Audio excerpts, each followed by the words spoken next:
Early morning prayer అనేది చాలా important ఒక క్రిస్టియన్గా. అది సొంతంగా మనం చేసుకోలేము, కానీ ఇక్కడ ఒక అలవాటు అనేది మమ్మీ మనకి ఎవ్రీడే చేసుకునేలాగా అలవాటు చేస్తున్నారు. అది చాలా హ్యాపీగా అనిపించింది నాకు.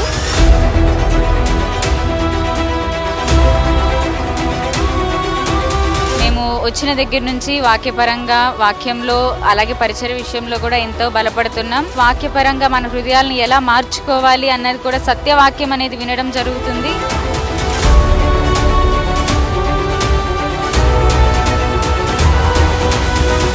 మేము ఈ ప్రార్థనకు వచ్చినప్పుడు ఇక్కడ అనేక ప్రార్థనలు ఆత్మీయంగా నేర్చుకున్నాము. ఫాస్టింగ్ ప్రేయర్స్ చాలా అద్భుతంగా జరుగుతున్నాయి. స్పిరిచువల్గా గ్రో అవ్వాలి అనుకునే వాళ్ళు ఇక్కడికి వచ్చి చాలా ఇది ఒక మంచి ప్లాట్ఫామ్గా భావిస్తున్నాం.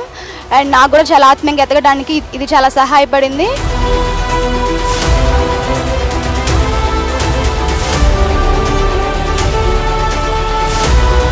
ఫస్ట్ టైం వచ్చినాను. మమ్మీ చెప్పిన వాక్యం చాలా బాగుంది. మేము చాలా ఆత్మీయంగా ఎదుగుతున్నాము. ఆరాధన ద్వారా మేము ఎంతగానో బలపడుతున్నాము. మా జీవితాలు మేము కట్టుకుంటున్నాము.